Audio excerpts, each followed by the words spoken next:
The Honourable Brian Walker.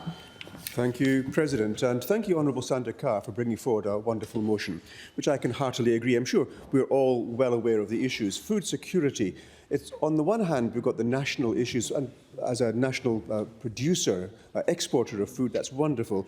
But at the personal level, there is actually great concern. It was mentioned earlier, about 23% of the population is actually experiencing food insecurity. Now, I had the great privilege of being briefed earlier this year with Kate O'Hara from Food Bank, and in fact, on Tuesday I was visiting Food Bank. What a wonderful organisation. The services there, I could mention many services, but one service in particular is that of school breakfast and school lunch. Because the sad case is that the number of children attending school without food in their stomach is increasing. I think 119,000 individual meals on a weekly basis for children who have appeared at school without food in their bellies. And if you go to school when you are empty of food, you cannot possibly work hard at school, you cannot concentrate, you cannot function well, and as a result of that, your whole outcome of your life will be negatively impacted. And the same is true also for having lunch, because if you have food insecure at home and parents are not able to put food on the table for you, then you are going to be suffering, laying foundations for poor social functioning, turning to crime, turning to activities which are not helpful for society. So the very underpinning of society is dependent upon giving our most vulnerable adequate food that they can survive, a good quality food. And this is what Food Bank is doing to a great extent. Thank you to the government also for supporting that wonderful initiative, for helping to supply schools with the food that children need, and indeed, on occasion, their parents as well. Now, I'd only make one negative comment here. We need more funding for this. There's never enough. Now, with our $6 billion surplus, I'm hopeful that we can actually add more supplies, financial supplies, to areas like Food Bank and others, which are doing such wonderful work in our society.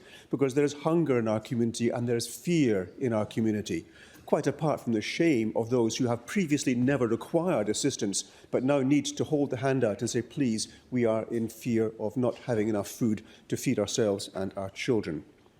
And this is actually a catastrophe, I think, a societal catastrophe, that we are in a situation, such a wealthy country, where this is happening to us. And it's only going to get worse. Inflation is increasing, the cost of goods is increasing, petrol is increasing, and we're going to find that electricity costs are increasing. So we are facing a time when it's going to be very hard to keep your head above water. Cost of mortgages, all of these things are impacting upon our ability to feed ourselves. And as has been pointed out before, we can live without many things, but without water and without food, we are in dire need. Now, so not doing something to help with food insecurity is not an option. It's something we must do. This is what we owe it to the population. But this leads on, as mentioned by Honourable Sandra Carr as well, to the food production. We need to actually think, and Honourable Darren West was mentioning here, thinking outside the box. Absolutely, we must do this. I'm thinking of my time in the wheat belt, these vast expanses of wide open acreage, which are fantastic for producing an export trade, but is it doing our soil good? Are we actually using our land to the best possible outcome? And I fear not. While I certainly wouldn't support the idea of banning all broad acreage farming, we ought to consider the option of permaculture and similar out-of-the-box thinking, which would transform not only the amount of food available, but also helping to transform the quality of our soil and indeed even microclimate change.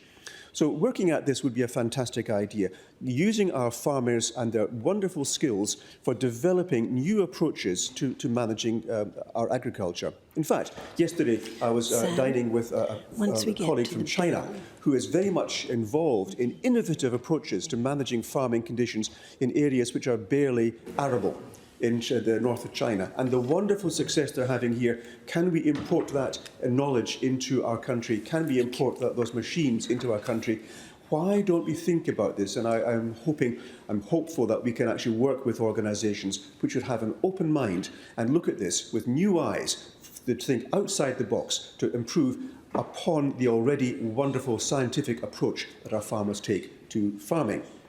Which leads me on to question, as I'm walking through the streets of Perth, and looking at those wonderful lawns laid out, and the beautiful European plants that we are growing there, watered with our valuable water. And I'm wondering, why are we actually emulating Middle Ages French cultivation when we're living in Australia? Why are we actually wasting space? We know, for example, that the original quarter-acre block, if it's farmed properly with using permaculture, that 1 quarter-acre block could feed a village. And I think back to the efforts, say, in times of stress, World War II, when people had food rationing. And what did they do? They grew their own vegetables. They had their chickens, they had their supplies locally, because they weren't able to import because the Germans were busy torpedoing the ships bringing in the food. So the supply chain then, as now, was very important. And we need to pay attention to it, and thank you for Honourable Cal McGinn for pointing that out. But if we put more emphasis as a nation on growing our food here locally, we would benefit. There's so much more I could say in the limited time, but one medical point here, gut health. Gut health is the basis for wellness. Lacking gut health with good food will destroy us. Members, the time